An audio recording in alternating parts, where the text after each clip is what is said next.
Hey everybody, this is TJR.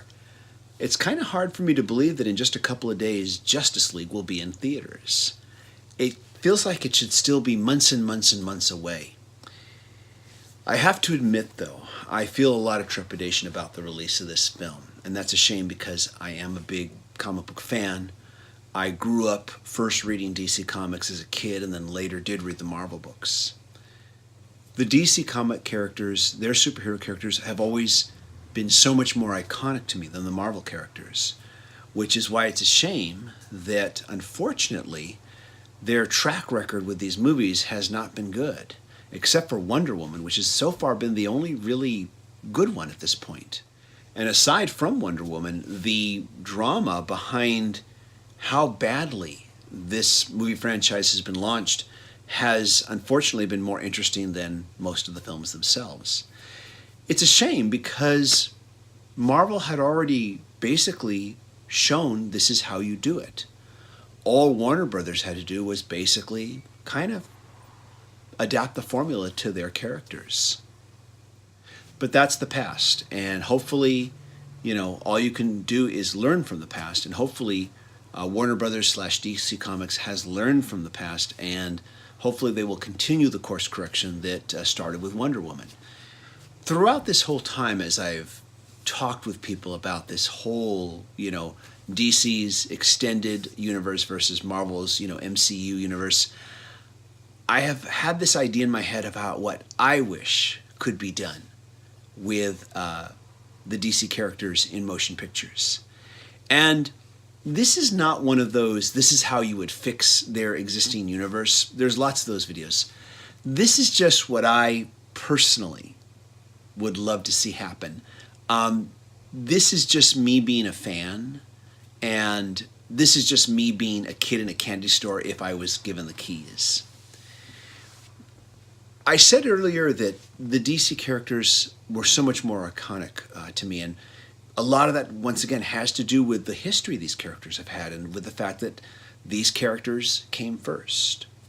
Superman, originally created in 1938, was a very different character than we might think of him now. When you read the early Superman comics, he is a lot more about fighting social injustice than in fighting, say, mad scientists who are trying to take over the world. In the first 2 issues of Action Comics, where Superman makes his debut, he's dealing with corrupt politicians who are selling munitions to third world countries so that they can keep warring, and he's fighting war profiteers. In the 3rd issue of Action Comics, he is dealing with the injustice of men who have to work in the mines, who are forced to work in impossible and horribly unsafe working conditions. So he's really a fighter for social injustice. He's really there fighting for the common man in a lot of his stories. Yeah, he deals with, the criminals and that sort of thing too, but he also is very much about this too. Batman, the original stories, he's a very kind of dark, macabre, very almost vampiric looking character. And he is like Dick Tracy, a reaction to the to urban crime, the newness of urban crime in 20th century America.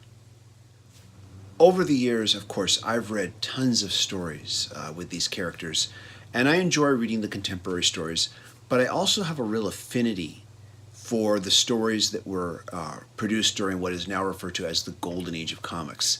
This would be beginning in 1938 when Superman first appeared and running throughout the 1940s. A lot of these stories were not great literature, but there is just, I think, a power to these early stories. There's a kind of just raw, pure essence to these early stories. And I think to myself, if I could run things, and if I could make these films, I think what I would love to see happen is we start our movie franchise with Superman 1938, and we begin in the world of the Great Depression, and this character Superman appears, and we tell the story of his first appearance. We introduce the whole, group of characters. Lois Lane, initially Clark Kent worked at the Daily Star. Later on, it became the Daily Planet. So let's start with the Daily Star. And just these early stories, let's really kind of dig into these early stories where it's just very hard-boiled types of action stories. And Clark Kent and Lois Lane are just crusading reporters. Let's show, the world of America in 1938 during the Depression and before World War II, and how it reacts to the sudden appearance of a man who can leap into the sky. Bullets will bounce off of him. Of course, most people probably wouldn't believe it. They think it was some kind of a hoax. And this is a world that prior to, the mass communication that we have now. And so I think it would be a really cool perspective to put these characters back in the time frame that they started. So I would start with Superman 1938, and that would be the first movie. I would follow it up with a second film. It would be Superman again. Maybe Superman versus something, I don't know, but not Batman. But it would be another Superman story where we raise the stakes up a little higher. Now, maybe somewhere in there we start to hint at a larger universe, and our third film is Batman 1939. This is when Batman first appeared. And we want to have this, we want to have the bright metropolis, in our Superman films, but in the Batman 1939 movie, we want the very dark, kind of macabre Gotham City that we saw in those early comic books that were created by Bob Kane and Bill Finger. And we want the very vampiric-looking Batman of that time period. Then, after that, we might follow up with Wonder Woman 1940, which is when that character first appeared. There might need to be another film or so. Then maybe we have another film, like maybe we do the Golden Age Flash or the Golden Age Green Lantern. And then maybe we come back maybe to another, Batman film. But slowly we coalesce these characters to where they team up in Justice Society, which was the first superhero team. And by this time, it's probably going to be the early 40s, but still pre-World War II.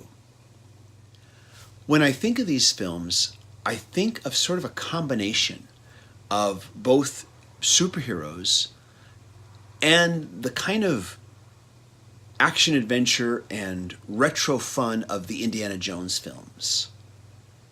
And a little bit of those Saturday morning serials that inspired films like Indiana Jones.